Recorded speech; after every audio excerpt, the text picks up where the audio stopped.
ይህ ሰው መድረክ ላይ ሲወጣ ዓለም በአንድ እግሯ ትቆማለች። ስታዲየሞች በአድናቂዎች ይጥለቀለቃሉ። ድምጹን የሰሙ አድናቂዎቹ በስሜት ተውጠው ራሳቸውን ዝተው ይወድቃሉ። እድለቢሶቹ አድናቂዎች ደግሞ በዚያው በወደቁበት እስከ ወዲያኛው ያሸልባሉ። ነገር ግን ከዚህ ታላቅ ስኬት በስተጀርባ ዓለም የማታውቀው ጥቁር ነጥብና ውስብስብ የህይወት ጉዞ አለ። ትሪለር የተሰኘው የሙዚቃ አልበሙ ብቻውን እስካሁን ከተሰሩት የሙዚቃ አልበሞች ከማንምና ከምንም በላይ ተሽጦለታል። ዛሬ የምናያቸው የምዕራቡ ዓለም ታላላቅ የሙዚቃ ኮከቦች ሁሉ በእርሱ ጥላ ስር ያለፉ ናቸው። የዓለምን የሙዚቃ ታሪክ እስከ ወዲያኛው የቀየረ ምድር የፖፕ ንጉስ ብላ ስም ያወጣችለት ማይክል ጃክሰንን ነው በዛሬ ፕሮግራማችን የምንመለከተው። የዚህ ሰው ስሙ ሲነሳ በመጀመሪያ ወደ አእምሮአችን የሚመጣው ምንድን ነው? እኒያ ያጠልቃቸው የነበሩት አብረቅራቂ የእጅ ጓንቶች ወይስ ሙንወክ የተሰኘችውንና ወደ ኋላ እየተንሸራተተ የሚደንሳት የዳንስ አይነት? ምናልባትም አንዳንዶች ትሪለር በተባለው የዓለም የምንጊዜም ቁንጮ አልበም ውስጥ ለብሶት የነበረው ቀይ ጃኬት ይሆናል የሚታወሳችሁ። ማይክል ጃክሰን ዝም ብሎ ዘፋኝ አልነበረም። እርሱ የምዕራባውያን የባህል አብዮት የፈጠረ የሙዚቃ ሳይንስና የሰው ልጅ ጥበብ እስከ ምን ድረስ መሄድ እንደሚችል ያሳየ ትልቅ የጥበብ ሰው ነበር። በእርግጥ ግን ማይክል ምን ያህል ጎበዝ ነበር? የዛሬው ታሪካችን የሚያተኩረው ከዝናው በስተጀርባ ብዙዎች ስለማያውቁትና ስኬት ላይ ለመድረስ የተከፈለ የስቃይ ጉዞውን፣ ስለ ጥንካሬው እንዲሁም የዓለምን የሙዚቃ ኢንዱስትሪ ታሪክ እንዴት ለብቻው እንደቀየረው እንመለከታለን። እስከ ዝግጅታችን ፍጻሜ አብራችሁን እንድትቆዩ ጋበዝን። ማይክል ጃክሰን ነሐሴ 29 ቀን 1958 ዓ.ም በጋሪ ኢንዲያና ነበር የተወለደው። ቤተሰቡ 10 ልጆች የነበሩት ሲሆን ማይክል 8ኛ ልጃቸው ነበር። መኖሪያ ቤታቸው በጣም ትንሽና የተጨናነቀ ነበር። አባታቸው ጆ ጃክሰን በብረት ፋብሪካ ውስጥ ተቀጥሮ የሚሰራ ቢሆንም በውስጡ ግን ሁልጊዜም የሚያለመው ሙዚቀኛ የመሆን ፍላጎት የነበረው ሰው ነበር። ይህን ህልሙን ግን በእርሱ ዕድሜ ሳለ ሊያሳካው አልቻለም ነበር። ይልቁንም ይህን የህልሙን ጥማት ምንም በማያውቁት ጨቅላ ህፃናቶቹ ላይ ሊወጣ ፈለገ። በአጭር አማርኛ ይህ ሰው ህልሙን በልጆቹ ላይ ነበር ሙሉ ለሙሉ የጣለው። ልጆቹ በሙዚቃ ልምምዳቸው ወቅት ስህተት ቢሰሩ የሚጠብቃቸው ቀበቶ ነበር። ይህን የመሰለ ቅጥ ያጣ የአባታቸው ባህሪ በማይክል ልብ ውስጥ ትልቅ ጠባሳ ጥሎ ነበር። ነገር ግን ይህ የፍርሃት ውጤት ጃክሰን 5 የተባለውን ድንቅ የልጆች ቡድንን ለመፍጠር ችሎ ነበር። በ1969 ዓ.ም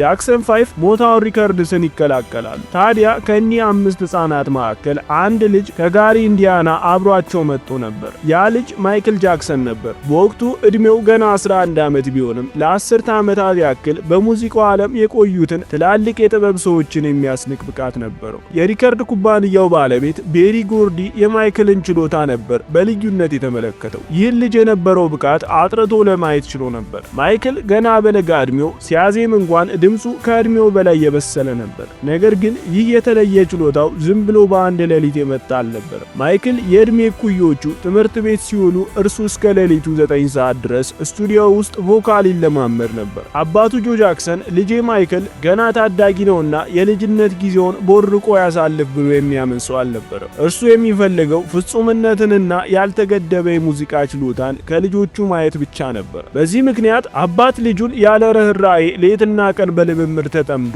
እንዲሁ ሊያስገድደው ጀመር። ማይክል ለአባቱ ካለው ፍራቻ የተነሳ እርሱን ሲያይ ብቻ ውስጡን የማቅለሽለሽ ስሜት ይሰማው እንደነበር በአንድ አጋጣሚ ተናግሯል። ያ በዓለም ፊት የሚታየው የልጅነት ፈገግታው ማይክል በቤት ውስጥ ሲሆን ግን በከፍተኛ ስቃይና ፍርሃት ዝምታ ይውጠው ነበር። ታዲያ በሞታውን የተሰማው ያ ድንቅ ብቃት የመጣው ከከባድ ድካምና ካልተኖረ ልጅነት በስተጀርባ ነበር። አይ ዋንት ዩር ባክ፣ ኤቢሲ፣ ላቭ ዩ ሴቭ እና አይል ቢ ዴር የተባሉት የሙዚቃ ስራዎቹ ቁጥር 1 ስኬትን ያስመዘገቡ ሆኑ። ይህ በሙዚቃ ታሪክ ውስጥ ታይቶ የማይታወቅ ክስተት ነበር። ማይክል በቲቪ መስኮቶች ሲታይ መላው አሜሪካ በአግራሞት ይዋጣል። ነገር ግን ከዚህ በስተጀርባ ያለው ሚስጥር ማይክል የልጅነት ጊዜውን መስዋዕት ማድረጉ ነበር። እርሱ ዘፋኝ ብቻ ሳይሆን የቤተሰቡ ገቢ ምንጭና የሞታውን ኩባንያ የንግድ ምልክት ነበር። ማይክል ከወንድሞቹ ጋር በአንድነት ቢሰራም በውስጡ ግን ለብቻው የመቆም ትልቅ ፍላጎት ነበረው። በ1978 ዓ.ም ደዊዝ የተባለውን ፊልም ሲሰራ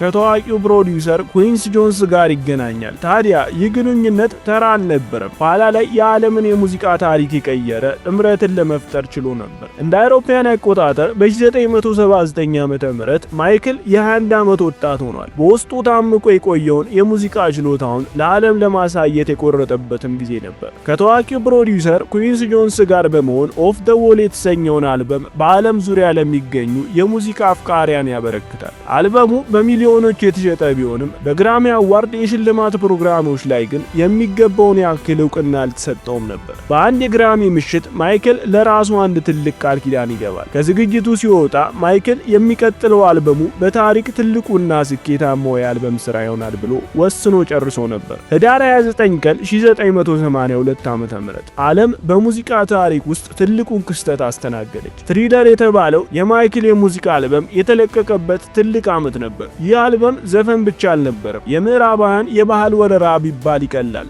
ቢሊ ጂን፣ ቢት ኢት፣ ትሪለር እያንዳንዱ ዘፈን ከበስተጀርባው የራሱ ታሪክ ነበረው። በወቅቱ ኤምቲቪ ጥቁር አርቲስቶችን አያሳይም ነበር። ማይክል ግን ቢሊ ጂን ለተሰኘው ሙዚቃው በሰራው ቪዲዮ አማካኝነት ይህንን የዘረኝነት ግንብ ሊያፈርሰው ቻለ። ማይክል በሆሊውድ የጥበብ መንደር የሙዚቃ ቪዲዮ ምን መምሰል እንዳለበት በሚሰራቸው ምርጥ የሙዚቃ ቪዲዮዎቹ አሳየ። ቪዲዮዎቹ እንደ አጭር ፊልም ብዙዎች በተመስጦና በሰስፔንስ የሚመለከቱት ምርጥና ታሪክን ያዘሉ ስራዎች ነበሩ። ማይክል ለራሱ የገባውን ቃል በሚገባ ጠብቋል። ትሪለር በተሰኘው የሙዚቃ አልበሙ ብቻ በግራሚ ሽልማት በአንድ ምሽት 8 አዋርዶችን በመውሰድ የዓለምን ክብረ ወሰን ሰባበረ። በታሪክ ለመጀመሪያ ጊዜ ጥቁር አርቲስት በኤምቲቪ ላይ በስፋት እንዲታይ በር ተከፈተ። ሞታውን 25 በተሰኘው ፕሮግራም ላይ ሙንወክ የተሰኘውን ዝነኛ ውዝዋዜውን ሲያሳይ ደግሞ መላው ዓለም በድንጋጤና ባድናቆት አፌን በእጄ ብሎ አረፈው። ከዚህ ጊዜ በኋላ ማይክል ዝም ብሎ ዘፋኝ አልነበረም። የፖፕ ንጉስ ደ ኪንግ ኦፍ ፖፕ ተብሎ በዓለም ዙሪያ በሚሊዮን የሚቆጠሩ አድናቂዎች ያሉት ሰው ሆኗል። ሕይወት ግን ለማይክል ከከፍተኛ ዝና ጋር ከባድ ፈተናዎችንም አብራ ይዛለት መጣ ነበር። በአንድ ወቅት በፔፕሲ ማስታወቂያ ስራ ላይ ሳለ የደረሰበት የእሳት አደጋ ለከባድ የህመም ማስታገሻ መድኃኒቶች ተገዢ እንዲሆን አደረገው። ይህ ብቻ አይደለም፣ ቪቲሊጎ የተባለ የቆዳ ቀለም መለወጥ በሽታም ተጠቂ ነበር። ማይክል የቆዳው ቀለም ተነጣጥሎ እንዳይታይ ሲል የተለያዩ ሜካፖችን መጠቀም ይጀምራል። ይህ ግን በሚዲያዎች ዘንድ እንደ ትልቅ መሳለቂያ ተወሰደበት። ማይክል ከሰው የራቀና ኔቨርላንድ ወደ ተባለው የግል መዝናኛው መሸሸግን ያበዛውም ከዚህ ጊዜ በኋላ ነበር። የሚዘግቡትን ያጡ አንዳንድ ሚዲያዎች ግን ጉዳዩን ጠንዝዘው ማይክል ቆዳን ወደ ነጭነት ሊቀይር ይፈልጋል እያሉ ያፌዙበት ጀመር። ዋኮ ጃኮ ወይንም እብዱ ጃክሰን የሚል ቅጽል ስም ለማይክል እየሰጡ ነገሩን በየጋዜጣው አሰራጩት። ለብዙ ጊዜያት ያክል የማይክል ቆዳና ያልተለመደ የአኗኗር ዘይቤዎች የጋዜጦች መነጋገሪያ ርዕስ ነበር። በፈረንጆቹ 1993 ዓ.ም በማይክል ሕይወት ውስጥ እጅግ አስከፊው ክስ የቀረበበት ሰዓት ነበር። ጆርዳን ቻንድለር የተባለች የ13 ዓመት ታዳጊ ማይክል የጾታ ትንኮሳ አድርሶብኛል በማለት ነበር የከሰሰችው። ይህ ብቻ አልነበረም። ማይክል ከ2003 እስከ 2005 ዓ.ም በነበሩት ጥቂት ዓመታት ብቻ ወደ 10 የሚጠጉ ክሶች ቀርበውበት ነበር። ምንም እንኳን በፍርድ ቤት ከወንጀል ድርጊቶቹ በሙሉ ነፃ መሆኑ ቢረጋገጥለትም የደረሰበት የስም ማጥፋትና የሞራል ስብራት ግን ሊጠገን የማይችል ነበር። ማይክል ከዚህ ጊዜ በኋላ የተሰበረ ሰው ሆነ። በዘፈኖቹ ውስጥ ዘይዶን ኬር አባውት አስ እያለ በቁጭት በመጮህ አቤቱታውን አሰምቶም ነበር። በ2000ዎቹ መጀመሪያ ማይክል ከሶኒ ሙዚቃ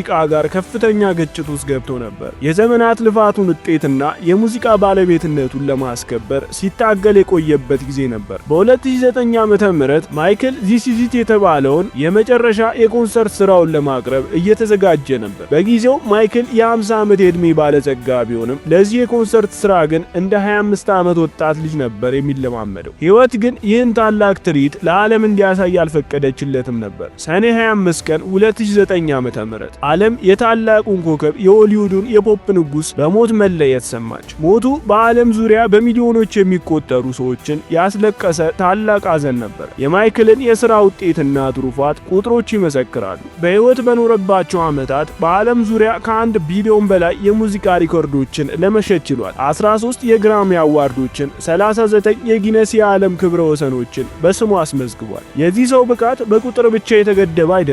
ዛሬ የምናያቸው እንደ ቢዮንሴ፣ ብሩኖ ማርስና ደ ዊኬንድ ያሉ የዚህ ትውልድ የሙዚቃ ኮከቦች ሁሉ የማይክል ጃክሰን ውጤቶች ናቸው። ዓለም የማይክልን ልጅነት ሰርቀዋለች። ቆንጆ የልጅነት መልኩንም አጥፍታበታለች። ባልሰራው ወንጀል ጥፋተኛ ነህ ብላ ብዙ ጊዜ ፍርድ ቤት ገትረዋለች። እርሱ ግን እስከ መጨረሻው ድረስ ዓለምን በሙዚቃ ለማከም ይሞክር ነበር። ማይክል ከሞተ 15 ዓመታት ቢቆጠሩም የፈጠራቸው የጥበብ ውጤቶች ግን ለዘላለም በምድር ላይ ነግሰው የሚኖሩ ናቸው። ማይክል ጃክሰን ሰብአዊ ፍጡር ነበር። በኖረባቸው ዓመታት ከ300 ሚሊዮን ዶላሮች በላይ ለተለያዩ የበጎ አድራጎት ድርጅቶች ለግሷል። እርግጥ ነው ስህተቶች ነበሩት፣ ስቃዮችም ደግሞ ነበሩት። ነገር ግን በጥበቡ ረገድ እርሱ ፍጹም መሆኑን ሁሉም ይስማማበታል። በቢሊዮን የሚቆጠሩ ሰዎችን ያስደሰተ፣ የዘር ግንብን በሙዚቃው ያፈራረሰና ለዘላለም በብዙሃኑ የሙዚቃ አፍቃሪያን ልብ ውስጥ የሚኖር ንጉስ ነው። ማይክል ጃክሰን በብዙዎች ዘንድ ተወዷል፣ በአንዳንዶች ደግሞ ተተችቷል። ነገር ግን አንድ የማይካድ እውነት አለ።